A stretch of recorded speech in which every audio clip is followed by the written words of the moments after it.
So this is the exact drive that I was on when I first saw the farmhouses and fell in love. It was over, love at first sight, called the agent immediately. And that was that. That's how it all began.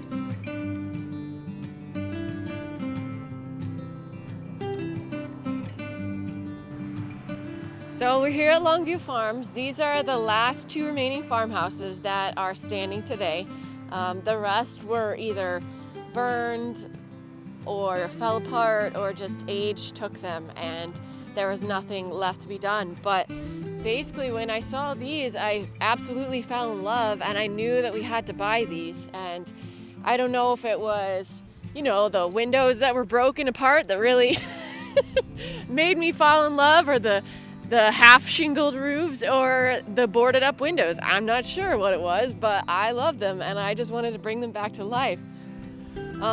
No, but all joking aside, I really just love the architecture. The houses have amazing bones. They have great stucco features. The clay tile roof is absolutely just one of a kind, and it's been standing for 110 years already, and with minimal cracking, minimal issues, especially for foundations and especially for the stucco. Like, it's not cracking, it's well built and it's built to last. And so I see that in the same houses in the Waldo area and Brookside area that were built in the same time frame, they are not doing so well today. So pretty much all of those have already had foundation repairs, bracing, and these foundations were built to last. So we'll go through all those little details with you in this process. So this is our nod to history and Robert Long and all the work that he did to make these barns just outstanding. So we wanted to take you through this tour. We're starting the renovation process and wanted to take you through all the details on a day-by-day adventure. So follow our channel for more. Come on. So we're currently in the demo phase of the project.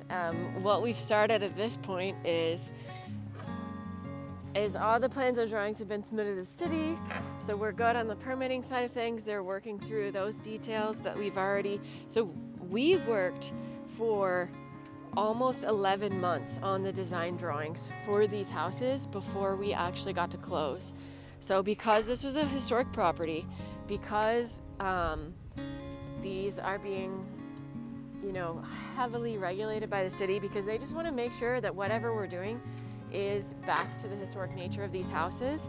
And that's the whole point, that they wanted to protect these houses and keep them as they are. So the city wanted to make sure that we were going to do something to celebrate the history and not tear them down and not completely change the look of it beyond recognition. So we had to go through the city process, and also it was just a slow closing because some of the crazy facts about this property is there's 2 single-family homes on one parcel, and it's not like a home and then an ADU, it's like 2 single-family homes. And so lenders were turning us down because it was just such a unique property that we couldn't even get comparables to find a lender that would do this type of property. And not only that, but it's a historic remodels. And a lot of lenders don't like historic remodels. Why? Because, for example, if we're tearing out these windows and we need to do them to match history, then that means the remodel itself has to be exactly like it was. And when we do that, the window ends up being $2,000 to $3,000 a window to have a company replicate them and send them to us. And so the cost of a historic remodel is substantially more than just your typical buy and flip. And so banks, lenders, they recognize that and they choose not to lend on historic homes because, let's say a fire burnt it down and there's still a historic easement for the city, they're not going to let you just rebuild back whatever it is. Like, it's going to cost you a lot more to build it back in the historic version, and you're not allowed to renovate it any other way that you want. And so we also had big problems with insurance companies trying to find an insurer that would insure these properties in the historic renovation phase, because they don't like it being vacant and they don't like it being such a big remodel, because anything could happen. And so all these crazy factors led to almost an 11-month closing for these houses. And so it's all right, persistence pays off. We kept tracking it down. no matter what milestone we hit, we just kept walking. There were not days, there were several days where I was just like in tears and I just didn't know if this was even gonna happen, but luckily it did. And so we're just blessed and thanks God, and that's our whole reason for being here. Welcome to our new humble home.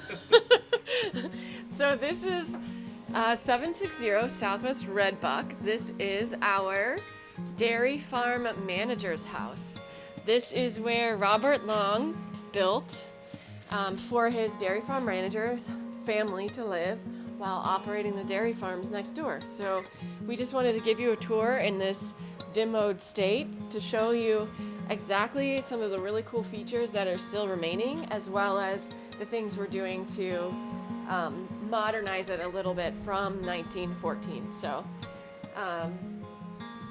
all right, so sadly, this fireplace has already been removed. So somebody before we got here has already taken this beautiful mantle down and moved it or salvaged it, whatever they did with it. It makes me sad because that's not something that we can rebuild now. But we do have a picture from the historic photos of a fireplace similar to this. So we're gonna be able to closely match this, but we're just not sure if it will be the exact match. But we will definitely do our best. And so we examined all the chimneys already. And this is not a good one to talk about it because the tools are here. But out of all of the chimneys on these houses, so there's 3, and there's about 6 blocks missing, fire bricks missing from this one. But these are the only ones that have damage. So we can replace this mortar, repair this, get it in full functioning order. But our inspections show us that the inside of these fireplaces are perfectly held together. Again, thank you, Sicilian stonemasons. You guys did an awesome job building these things. Okay, and then, so this will be our new, in this whole first floor, there is not a single bathroom. Thank you, 1914. So this has been designed to be our new bathroom area. So the one thing that we're gonna try to do is shift this door. So with these historic remodels, what we don't wanna do is move a bunch of walls. So we try our very best to leave the integrity of the house in shape while still giving and getting the modern build and the modern amenities that we like today. So not having a bathroom on the first floor would not be all that cool. So we're just gonna keep the door, but just move it this way so that way we can have more space to put our vanity toilet and small shower here. And then this means we're gonna have a little wall section, and then we walk into our new utility room / mud room, which is gonna be perfect because the one thing that we wanna do to the exterior of the house is to add one extra door to lead from the back porch here into this mud room. So that way you have clear access to drop your boots. I mean, this is a farm, right? We're gonna rebuild this farm in its functioning shape. So we're gonna have a utility sink, a shoe rack, potentially we might swap that out, I'm not sure yet. And then a stackable washer and dryer set with another clothes rack, like a coat rack, shoe rack on this side for all the coats as you walk in. So this space is going to be transformed from whatever this was. It was probably just a utility room. We're not sure. At one point they definitely did have a laundry facility in here, but we don't know what year they remodeled. So we'll be transforming. We are currently standing in the living room. We are keeping it as a living room. It's a pretty great space. It's right when you walk in the door. You get this beautiful entry into the stairs. So this is what they used to do back in the day, is look into the stairs. Instead of having opened up walls, like more open concept that we have, they just like have open window concept, I guess. And so we'll walk through. This is the way to the kitchen. So obviously we're demoing some areas here, taking out this wall So that way we can get an opening into the kitchen and get more open flow concept versus so many compartmentalized rooms. But this is the back porch, and you can see this goes outside, which it's currently bolted shut, and we're not going to mess with that because the back porch is already fallen off, so we wouldn't be able to see much if we open the door. But this leads you into the new kitchen. So right now it was a very small kitchen. You can see that it only spans, it's like 10 feet wide at its max. And what we're going to do is this wall is currently, if you come around here, you can see this crazy, really cool pantry. We currently have some tarps in here, but so we're gonna rebuild this pantry while removing this, salvaging it, and moving it to the basement. So this will open up our kitchen drastically. We'll still have one original pantry in the space, but then we'll actually be able to have a place for an island seating and a full kitchen here, whereas before it was a very tiny kitchenette with no refrigerator or anything, because that wasn't a thing. So more modernizing. Should we go to the basement? We gotta go to the basement. So this is like this is sadly one of my favorite parts about the house. I don't know if it's sad or just like fun fact, but this basement has the coolest stone walls, and I cannot wait to design a cellar. So this is gonna be my dream, is to design a canning cellar down here and have it be super amazing and open to like friends and family, maybe the public one day, I don't know. But have this be where I can have a canning table set up. All the walls we're leaving stone. So we've currently taken a lot of, they had just built up some random structures down here through the years. And like right here is where they built one wall. And this was maybe for some canning supplies at one time, just in this small space. But it broke up the room so much that we wanted to take it all out, get a clear space, and start over. And so check it out. Like just walking through an old house, you get all these cool things where it's, okay, we got to clean that fireplace out. That's obviously ash coming down. And then we walk around and we can see that they've added the ductwork at some point throughout history. We've got tons of great windows down here, which I don't know if the lighting is picking up on the camera, but we've got tons of great windows that we'll be refurbishing and bringing back to life. And it's gonna be a great basement once it's all cleaned out and there's canning supplies everywhere. So for the whole foundation, I mean, this whole foundation is great. There is a little cracking going on here, so we're gonna do some patchwork and make sure we fill this in, try to get it dried up. So then we can go upstairs. We've currently got all the plaster and lath tore off, but at least you can see the space.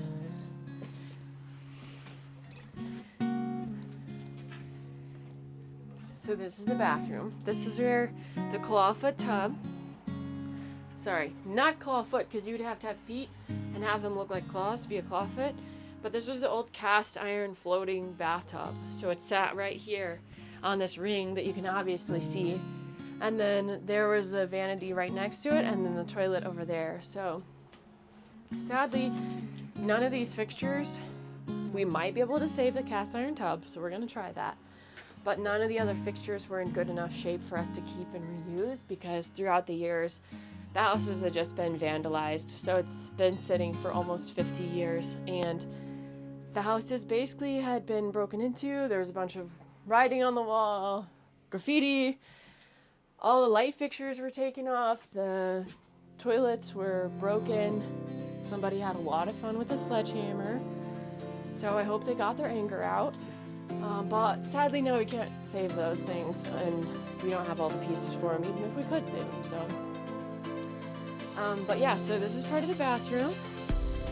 And then walking through the rest of the space, Welcome to bedroom number 1.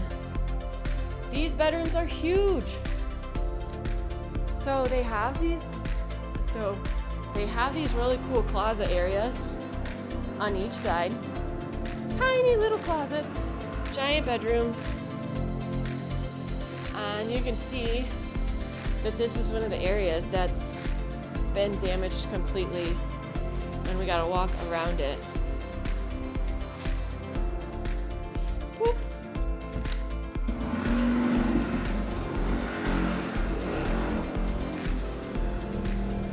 And we're saving. So this is a sleeping room. Back in the day, they did not have air conditioning, so they basically built these sleeping porches. So they would open up the windows, let the southern breeze come in, and they would sleep out here and be as comfortable as you possibly could on a hot summer day in the nighttime. So this was built just for that, and so we're going to recreate this when we turn this into a bed and breakfast. We're going to keep the same integrity of the room and do like bunk beds out here with a little seating area too.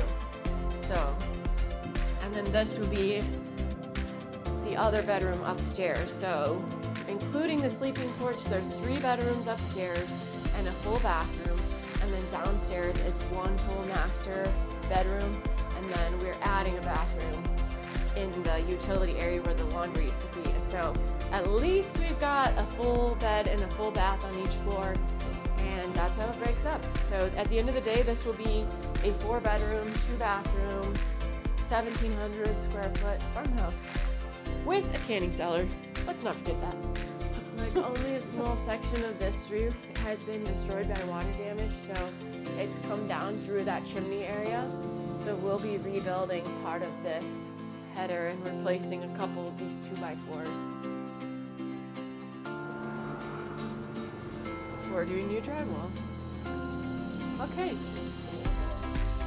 So any of these exterior doors, interior doors, all of the hardware, anything that we can find that's still intact from 1914, we want to keep. And it's like you see these and you're like, what are those? I don't know.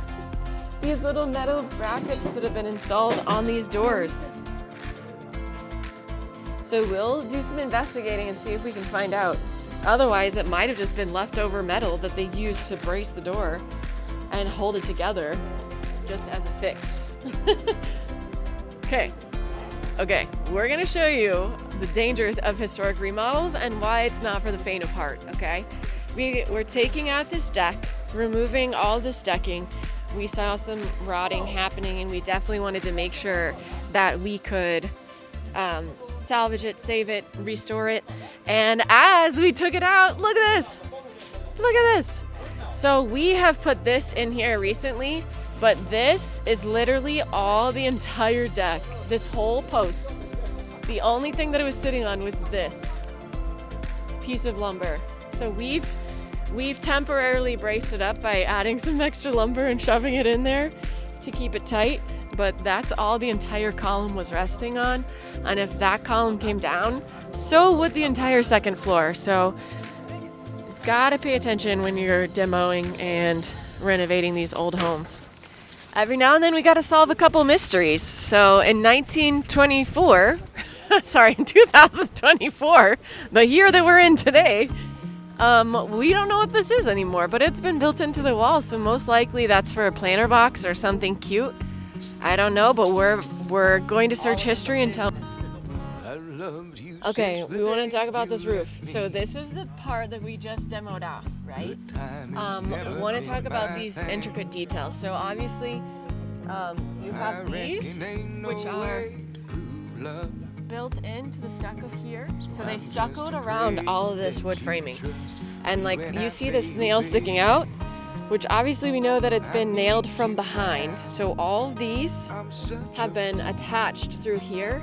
And then as it goes, like they put the decking on top and then another layer of decking and then the red clay tile roof. So you can see this is the flashing with underneath the stucco. So basically the way it works is if water gets down here, it runs on the flashing, and well, it should run right onto the clay tile roof. We've obviously removed the clay tile from here, but at this point, this is all the steps that we follow to rebuild it. So in the historic world, we measure this exactly.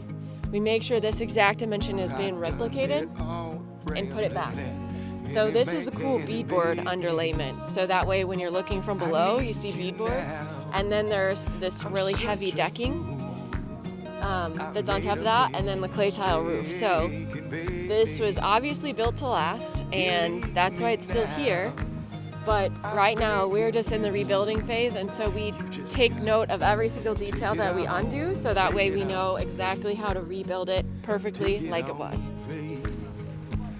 So I just wanted to walk through a couple of features that we see in this build from 1913 that we did not see in other houses that are built today. And so check out this handrail.